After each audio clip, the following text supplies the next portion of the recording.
The lecture on research emphasized the importance of taking notes on the information contained in your sources, but one other important step is to take notes on the sources themselves, specifically the key pieces of information that are required to cite your source accurately. Because of the inherently interactive nature of academic and professional information, conversations about a topic are usually conversations about what else has been written about these topics. This means that academic texts tend to be patchworks of other academic texts, and providing accurate and correctly formatted information about these other texts is an important responsibility for a researcher. Providing correct citation information not only allows your reader with the opportunity to go back and consult your sources themselves, but it also provides a way of giving credit to writers whose ideas you are using. Failure to provide accurate citation information can even result in accusations of plagiarism, since it may appear that you are trying to pass off another writer's ideas as your own. Academics avoid this problem by using a codified system for citing information from sources in their writing. There are a number of such citation regimes, MLA style, Chicago style, and the Oxford referencing style, to name a few, but the most common style of academic citation these days is the style associated with the American Psychological Association, or APA. APA style is commonly used in the social and hard sciences, as well as business and education research. It is a useful style for writing about current trends and fast-moving areas of inquiry because of its most conspicuous trait as a citation style, its foregrounding in both in-text and end-text citations of the source's publication year. It is easy to see if a source is written in APA style by looking to see if the year of publication is included along with the author's last name in the in-text citations, and to see if the year appears in parentheses directly after the author's name in the references page entries. Another notable feature of APA style is its anonymity.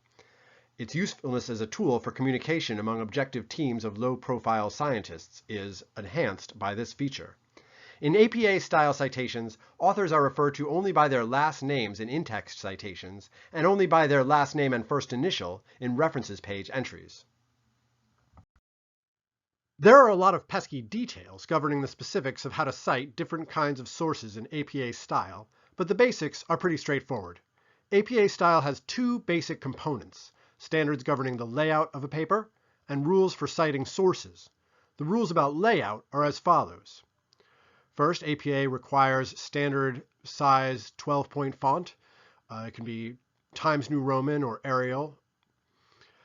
Title page includes the title of the paper, the student's first and last name, the course title, instructor's name, and the date submitted. Double spacing is present throughout the paper, and the paper has 1-inch margins. When it comes to citing sources, it is helpful to think of a citation as a thing with two parts, the in-text citation and the end-text citation. You can never have one without the other. The in-text citation is a brief parenthetical note in the text of your essay that includes, usually, the author's last name, the publication year, and possibly a page or paragraph number. It usually looks like this. Sometimes, however, you will list a source that has no author, in which case you can refer to the source by its title, like this. Sometimes you don't know the year that your source was published, in which case you can replace the year with ND, meaning no date, as in this example. Sometimes you refer to the author's name in the text of your essay, so you can exclude it from the citation, like this. Whenever you include a quotation from a source or a piece of information that you learn from a particular source, you should include an in-text citation to let your reader know where that quote or piece of information came from. All of the sources that you create in-text citations for need also to be included in your references page, the section at the end of your essay that compiles complete citation information for all of the sources you used in your essay. Here are some rules governing the layout of references pages. The word references is centered on your page. Sources are listed alphabetically. All lines after the first line of each entry in your reference list should be indented 1/2 inch from the left margin. This is called a hanging indentation. For books, chapters, articles, or web pages, capitalize only the first letter of the first word of a title and subtitle, the first word after a colon or a dash in the title, and proper nouns. Italicize titles of longer works, such as books and journals. Do not italicize, underline, or put quotes around the titles of shorter works such as journal articles or essays in edited collections.